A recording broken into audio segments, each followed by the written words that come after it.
నిన్న నాకు సార్ ఇచ్చిన డోస్‌కి మొత్తం అంతా సెట్ అయిపోయింది. హౌస్ మొత్తం అంతా. ఈసారి డైరెక్ట్‌గా ఇమ్మాన్యుయేల్ నామినేషన్స్‌లో ఉన్నాడంటేనే అర్థం చేసుకోవచ్చు. ఒక్క నామినేషన్ అంటే ఒక్క పాయింట్‌తో ఎవరైనా నామినేట్ చేసినా కూడా ఈసారి నామినేషన్స్‌లో డైరెక్ట్‌గా ఉండబోతున్నారు.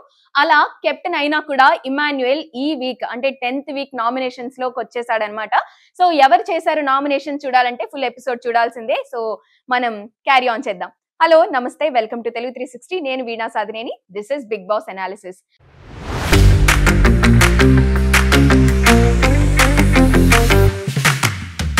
రోజు గేమ్స్ చూస్తున్నా నేను కూడా చాలా ఇంట్రెస్టింగ్ గానే సాగింది అని అనుకోవచ్చు. అండ్ చాలా ఓపెన్ గా కామెంట్ చేసుకుంటున్నారు.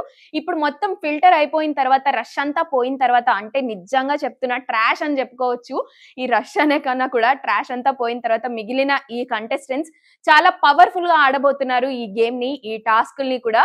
అందుకోసమే వీళ్ళు మాడుతున్నప్పుడు లేదంటే మాట్లాడుతున్నప్పుడు ఎవరు ఏ పాయింట్ మాట్లాడుతున్నారు అన్న ఇంట్రెస్టింగ్ కానీ క్యూరియస్ కానీ జనాల్లోకి వచ్చేసింది. అలాగే రీతు ఒక పాయింట్ ఆఫ్ టైమ్ వరకు కూడా చాలా అంటే చాలా నెగటివిటీని ఫేస్ చేసింది. తను నవ్వే విధానానికి, మాట్లాడే విధానానికి, ప్రేమ చూపించే విధానానికి, టాస్కుల్లో ఏదన్నా మాట్లాడుతూ ఉంటే లేదంటే పక్కన వాళ్ళతో ఏదన్నా గట్టిగా నవ్వినా కూడా దాన్ని కూడా జడ్జ్ చేసిన జనాలందరూ కూడా ఇప్పుడు సడన్ గా ఫ్లిప్ అయిపోయారు. అంటే తన గేమ్ తో, తన నడవడికతో, తన మాటలతో అందరినీ అలా ఫ్లిప్ చేసేసిందనమాట. So, Ritu is rocking for now. ఇప్పుడు తనుజ వచ్చేసి ఒక పాయింట్ ఆఫ్ టైమ్ వరకు చాలా ఎమోషనల్ డ్రామా, బాండ్స్, రిలేషన్స్ వీటి గురించే ఎక్కువగా అందరూ మాట్లాడారు తప్ప కెప్టెన్సీ కంటెండర్ గా ఉండటానికి, కెప్టెన్సీలో తను విన్ అవ్వడానికి ఎంత ప్రయత్నించింది అక్కడ గేమ్ ఆడిన కొంతమందికే తెలుసు. అండ్ చాలా మంది ఆమె సపోర్ట్ కోరుకుంటుంది. ప్రతి ఒక్కళ్ళ నుంచి ఆమెకు సపోర్ట్ చేస్తేనే నేను గేమ్ లోనే ఉంటాను, సపోర్ట్ చేస్తేనే నేను కెప్టెన్సీ అవుతాను, అందుకోసమే ఏడుస్తుంది, ఎందుకు ఎమోషనల్ అవుతుంది అని చెప్పేసి చాలా మంది ఒక పిచ్చి కామెంట్స్ చేశారు. కానీ ప్రతి ఒక్కళ్ళు ఫీల్ అయ్యేదంటే ఇప్పుడు ఒక 10 మెంబర్స్ ఒక హౌస్ లో ఉన్నప్పుడు ఆ 10 మెంబర్స్ కి వాళ్ళందరికీ ఇచ్చిన సపోర్ట్ తిరిగి వెనక్కి రాకపోతే ఖచ్చితంగా అందరికి బాధేస్తుంటుంది.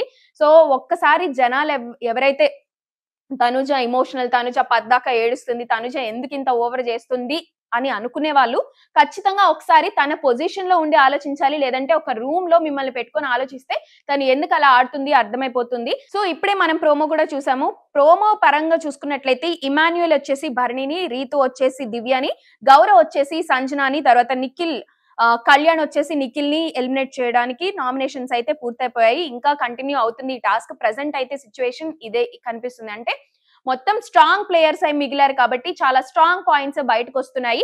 ఇక Immanuel for the first time మనం చూసాం కదా నామినేషన్స్ కి వచ్చేసాడు అని చెప్పేసి. ఇమ్మాన్యుయల్ భరణి ఆల్రెడీ చాలా టాప్ లోనే ఉంటాడు అని చెప్పారు. సో, ఆ విధంగా హౌస్ లో కొంతమంది ఇమ్మాన్యుయల్ ని కూడా పాయింట్ అవుట్ చేయడం, ఇమ్మాన్యుయలే తనకి తాను చెప్పాడు కూడా నిన్న, నేను ఇన్ని రోజులు ఎలిమినేషన్ కి రాకోకుండా ఉన్నాను, ఇన్ని రోజులు నామినేషన్స్ లో లేకుండా ఉన్నాను అంటే నా ఫాలోవర్స్ అందరూ నిద్రపోతూ ఉండుంటారు, మా వాడు సేఫ్ అయి ఉంటాడు కదా అని చెప్పేసి. కానీ నేనే అనుకుంటున్నాను నామినేషన్స్ కి రావాలి అని చెప్పేసి కూడా అన్నాడు. సో, కెప్టెన్సీ ఉన్నా కూడా ఈ వీక్ నామినేషన్స్ లో ఇమ్మాన్యుయల్ ఉన్నాడన్నదైతే ఖచ్చితంగా తెలుస్తుంది. ఇంకా ఓవరాల్ గా నామినేషన్స్ లో ఉన్న లిస్ట్ గనక చూసినట్లయితే భరణి, నిఖిల్, దివ్య, తర్వాత సంజన, రీతు, గౌరవ్ వీళ్ళందరూ కూడా ఉన్నారు. ఇంకా 2, 3 నేమ్స్ కూడా యాడ్ అవ్వబోతున్నాయి. అంటే ఇంకా కంటిన్యూ షూట్ అవుతుంది కాబట్టి మనకొచ్చిన ఇన్ఫర్మేషన్ ప్రకారం అయితే ఈ 6 మెంబర్స్ మాత్రం ఖచ్చితంగా దాంట్లో ఉన్నారు. అంటే నామినేషన్స్ లో ఈ 6 మెంబర్స్ ఉన్నారు. ఇంకా మిగిలిన వాళ్ళు అంటే ఇమ్మాన్యుయల్ యాడ్ ఆన్ అయిపోయాడు అంటే 7th మెంబర్ గా. ఇంకా 2, 3 నేమ్స్ కూడా యాడ్ అయ్యే ఛాన్స్ అయితే కనిపిస్తుంది. ఏది ఏమైనా గేమ్ అయితే చాలా ఇంట్రెస్టింగ్ గా సాగుతుంది, చాలా క్యూరియస్ గా సాగుతుంది. మీకేమనిపిస్తుందో మీరు నాకు కామెంట్ సెక్షన్ లో చెప్పండి. Thank you so much for watching.